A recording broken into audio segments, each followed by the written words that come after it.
I'm currently walking in an area called the Zink. It's near Amsterdam, and today we're going to look at the symbiotic relations here and how nature works here and which kind of species and plants I can find. So first thing to notice is that these little shits, I would call them little shits, so it's very clear that the deer really live here. It's full of it. Also all their marks. So like the previous, I thought it was a boar. I don't think it's a boar. I think there's a deer that are just living here and are probably also protected here. And the second thing that I notice is these beautiful, huge mushrooms. I don't know if they're edible. I'm not gonna try, but they're beautiful anyway. And look, I'm really so I can put it on screen right now where I am. Literally in the middle of nowhere. I'm making my own route, but it's quite nice to walk. It's also easy to walk. So it looks a bit, honestly, it gives me the vibe of, I would say, like sub-Saharan Africa.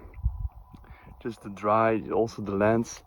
It's crazy that this is the Netherlands. I'm filming myself because if something happens, I want it on camera. But these deer really hate the fact that I'm here. But the problem is, I really have to go through.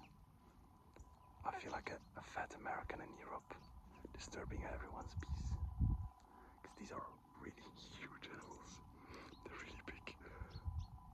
And I really hope that they're not gonna hurt me. But I'm gonna keep filming anyway. Look. You can see it behind me.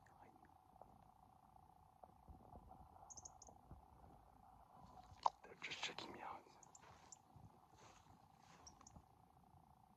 I think I really should go around, but the thing is, I have to go through.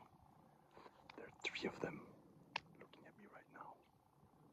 And I don't know whether these are dangerous or not.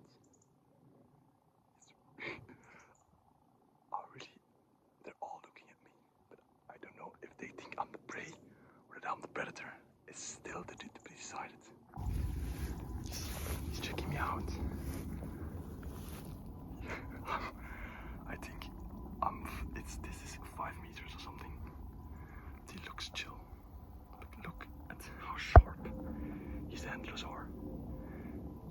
He's looking right at me, but I'm wearing a yellow shirt, so they can clearly visibly see me. And he's clearly annoyed by me, so I want to get the fuck out of here. But I have to go around, and he's shitting now. Alright. Okay. Look. Huh.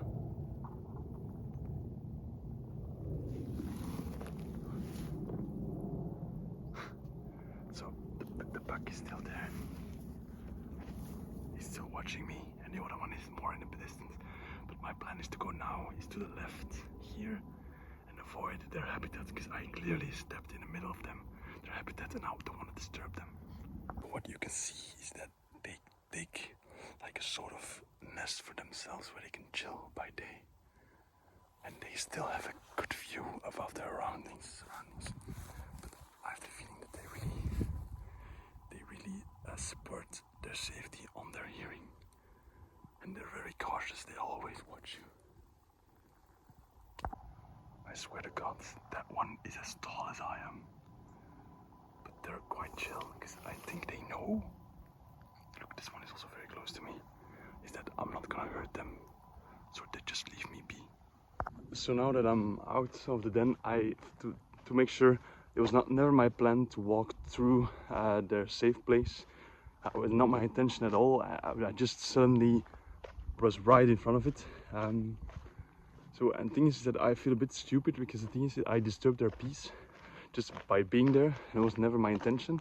I feel quite bad because I feel also like a bit naive. Like I was just exploring, and then suddenly you get into this situation, and this is really how you get hurt.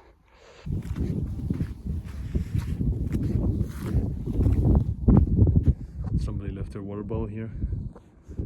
Like this whole sort of downfall pit.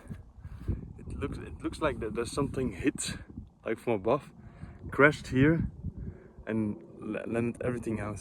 maybe it's even possible that that is actually what happened. It's very steep, it's unusually steep.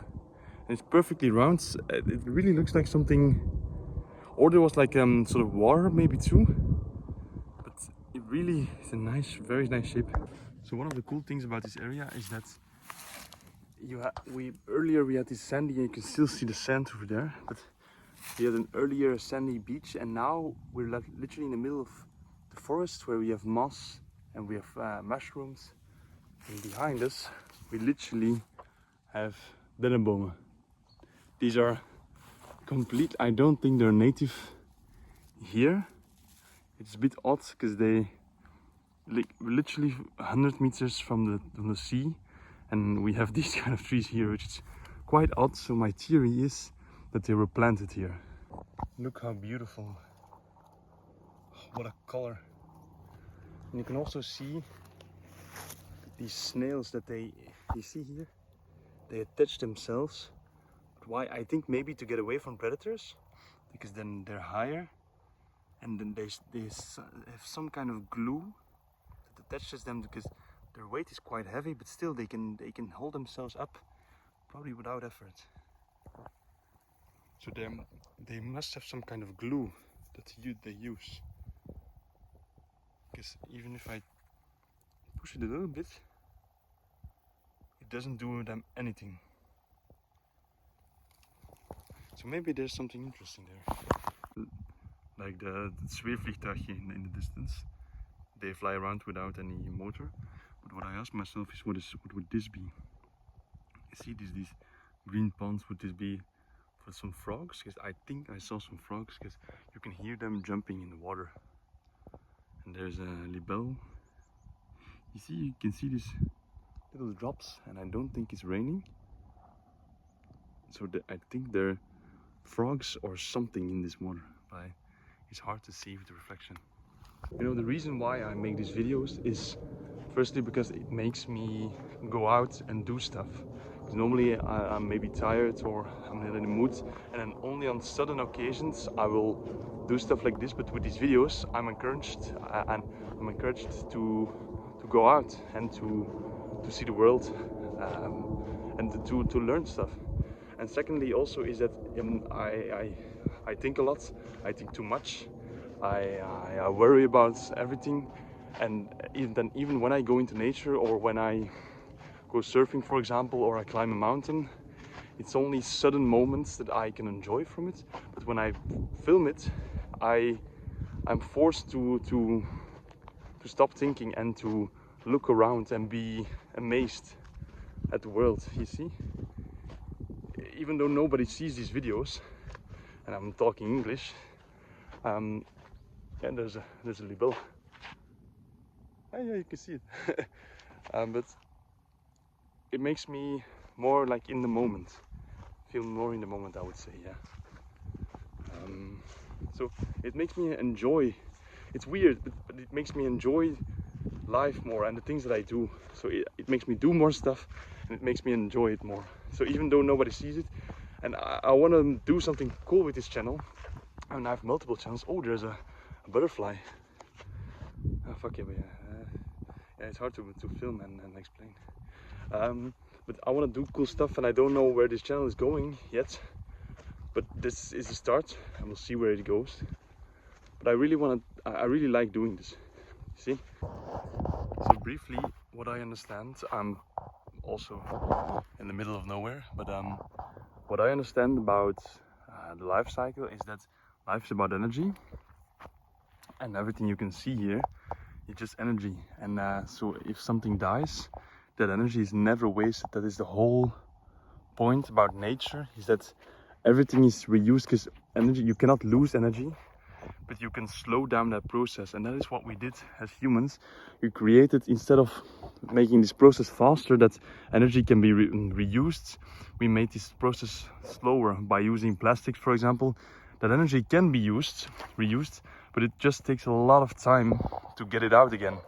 And we just prolonged that cycle, and we need to shorten it a bit, a lot actually. And then the shorter we get to this cycle, the better it actually just works. Because the thing is that with this time, between the energy goes from one point to another, we just lose the whole rhythm, and that's why it's out of balance. You see? But here it's in balance again, because then there's not these long-term just sort of things that are stuck in their form. That's the thing. Things need to, and that's the whole principle, I think, from recycling, and also from the whole environmental movement, is that we need to sort of make it easier from one form of energy to go to the next.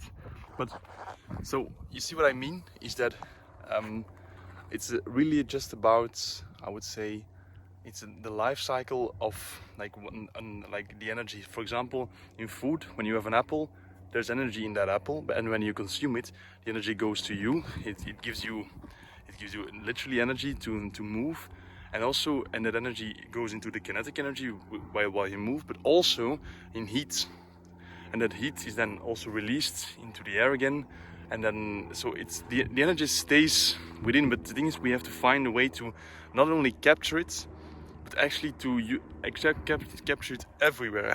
So my point is, we not only need to capture that energy and make sure we don't lose it, but the thing is, cannot lose energy, but we need to find a way that all of the energy gets used, like in nature. Next time I should also just come prepared, because every video I just capture something and then tell you guys, oh fuck, this is nice, but I don't know what it is.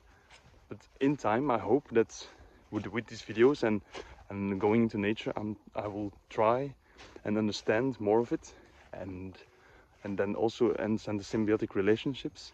So that's what this is about. It's just learning nature, understanding the principles of biology.